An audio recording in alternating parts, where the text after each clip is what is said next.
नमस्कार सभी को, मैं सुधा गोस्वामी एक बार पुनः अपने चैनल में आप सबका बहुत बहुत स्वागत करती हूँ। जैसा कि हम सबको अवगत है कि जो हमने निष्ठा प्रशिक्षण किया था ऑनलाइन 18 मॉड्यूल पे आधारित, उनका एक प्रशिक्षण होने वाला है, शिक्षक टेस्ट होने वाला है दीक्षा ऐप के माध्यम से। तो आइए जो मॉड्यूल 1 है उसका जो प्रमुख प्रश्नोत्तरी हैं उसको हम जानते हैं। मॉड्यूल 1 है पाठचर्या और समावेशी कक्षा। तो इस पे आधारित कुछ प्रश्न हैं जिनको हम मिलकर के रिवीजन करते हैं ताकि वो प्रशिक्षण हम सरलता से कर पाएँ। तो चलिए प्रश्नोत्तरी की तरफ चलते हैं। निम्नलिखित में से राष्ट्रीय पाठचर्या की रूपरेखा के लिए कौन सा वाक्य सही है? तो चलिए ऑप्शन क्या है।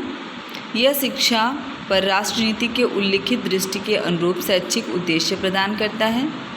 यह पाठ्यक्रम एवं पाठ्य पुस्तकों में शामिल की जाने वाली सामग्री पर मार्गदर्शन करता है। NCERT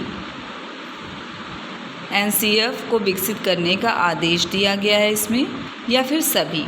तो जो सारे ऑप्शन हैं, ऑप्शन 1, ऑप्शन 2, ऑप्शन 3 और ऑप्शन 4 सभी ठीक हैं, सभी सही हैं। दूसरा प्रश्न है, बच्चों को अनिवार्य एवं निःशुल्क शिक्षा का अधिकार RTI अधिनियम कब अधिनियमित किया गया और किस वर्ष में लागू किया गया?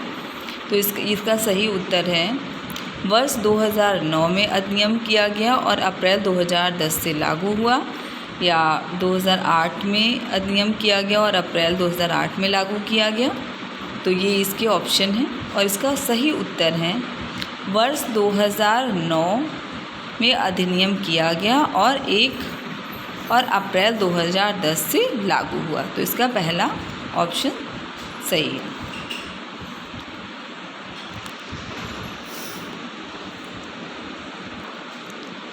NEP 2020 स्कूली शिक्षा के मौजूदा 10+2 डिज़ाइन किस में बदलाव का प्रस्ताव देता है? तो इसका आंसर है 5+3+3+4। क्वेश्चन 4 है, विकलांग व्यक्ति अधिनियम 2016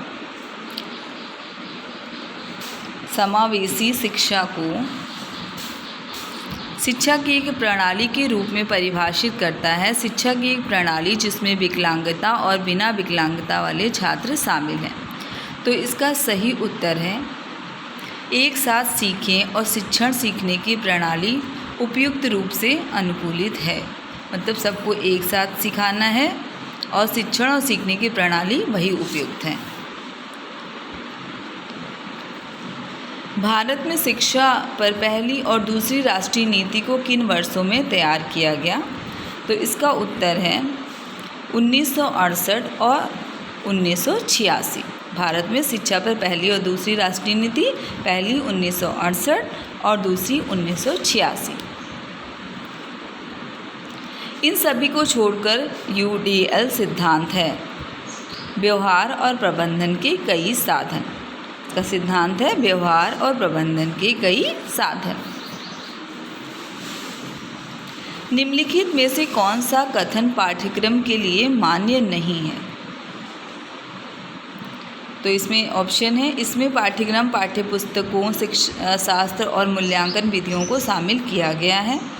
यह भारत के विभिन्न स्तरों पर शिक्षा के लिए दृष्टि प्रदान करता है।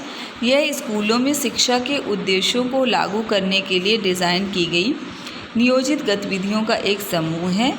यह राष्ट्रीय पाठ्यचर्या की रूपरेखा से विकसित होता है। तो इसमें मान्य नहीं है। यह भारत के विभिन्न स्तरों पर शिक्षा के लिए दृष्टि प्रदान करता है। यह ऑप्शन पूर्णतया गलत है।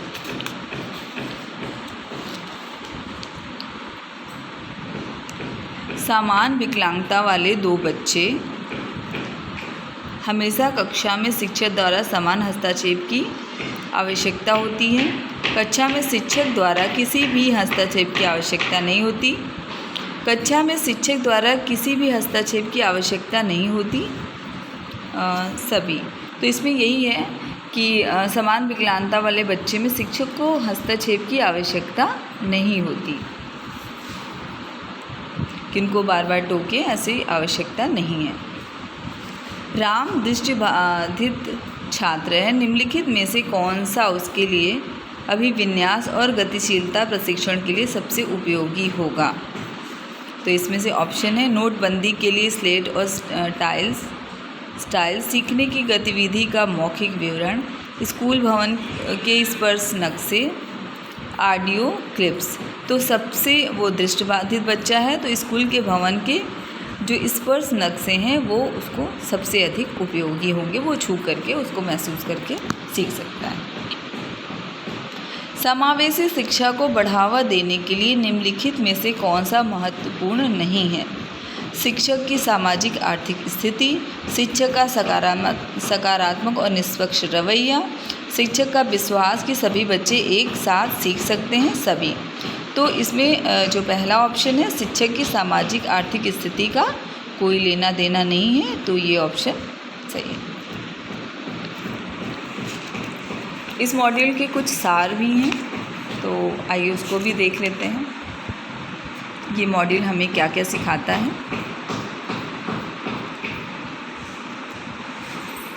स्वस्थ विद्यालयी परिवेश निर्मित करने के लिए व्यक्तिगत सामाजिक योग्यता का उद्देश्य विकसित करना। इस मॉड्यूल को पढ़ने के बाद आप निम्नलिखित को करने में समर्थ रहेंगे। व्यक्तिगत सामाजिक गुणों के बारे में समझ विकसित करने में, स्वयं के व्यक्तिगत सामाजिक गुणों पर विचार करने के साथ शिक्षार्थियों में उन्हीं गुणों का विकास करने में, कक्षा में मार्गदर्शन प्रदान करने के लिए आवश्यक गुणों एवं कौशलों का विकास करने में, विद्यालयों कक्षाओं में एक ऐसा परिवेश निर्मित करने में जहां छात्रों में आत्मविश्वास जगे कि उनका ध्यान रखा जा रहा है। ये मॉड्यूल हमें ये सारा सिखाता है। सामग्री रूपरेखा समझ विकसित करें। विद्यालयों में दृष्टिकोण, शिष्य अभिभावकों को समझना, व्यक्तिगत सामाजिक गुणों और अवसरों को समझना जहां इनका पोषण किया जा सकता है। विद्यालय एवं कक्षा में एक स्वस्थ परिवेश प्रदान करने के लिए आवश्यक गुण और कौशल क्या क्या हो सकते हैं?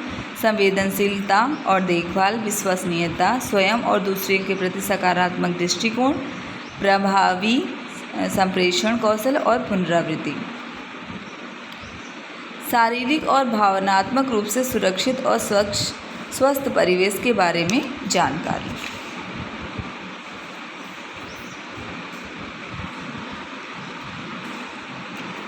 व्यक्तिगत सामाजिक योग्यता का परिचय, व्यक्तिगत सामाजिक योग्यता की समझ विकसित करने का दृष्टिकोण, व्यक्तिगत सामाजिक गुणों के बारे में समझ विकसित करें। विद्यालय में व्यक्तिगत सामाजिक योग्यता के पोषण के अवसर, शिक्षार्थियों को समझना, स्वस्थ विद्यालय का अच्छा परिवेश प्रदान करने के लिए योग्यता एवं कौशल, विद्यार्थियों को विद्यालय में सुरक्षित और स्वच्छ परिवेश की जानकारी, सारांश, पोर्टफोलियो गतिविधि, अतिरिक्त संसाधन, प्रश्नोत्तरी। ये पूरा सारांश है इस मॉड्यूल का कि हमें क्या क्या कैसे कैसे करना है।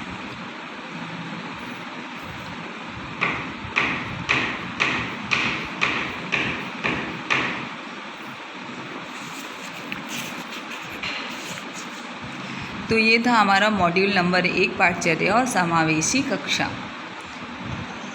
इसका हम लोगों ने ये नोट्स बनाया है, इसमें प्रश्नोत्तरी भी हैं, यह आप लोगों के लिए थोड़ा बहुत हेल्प अवश्य करेगा। इसी तरह 18 मॉड्यूल का जो भी सारांश है और प्रश्नोत्तरी है आपको अन्य वीडियो में देखने को मिलेगा। तो हमारे चैनल को लाइक करिए, सब्सक्राइब करिए, शेयर करिए और बहुत बहुत धन्यवाद।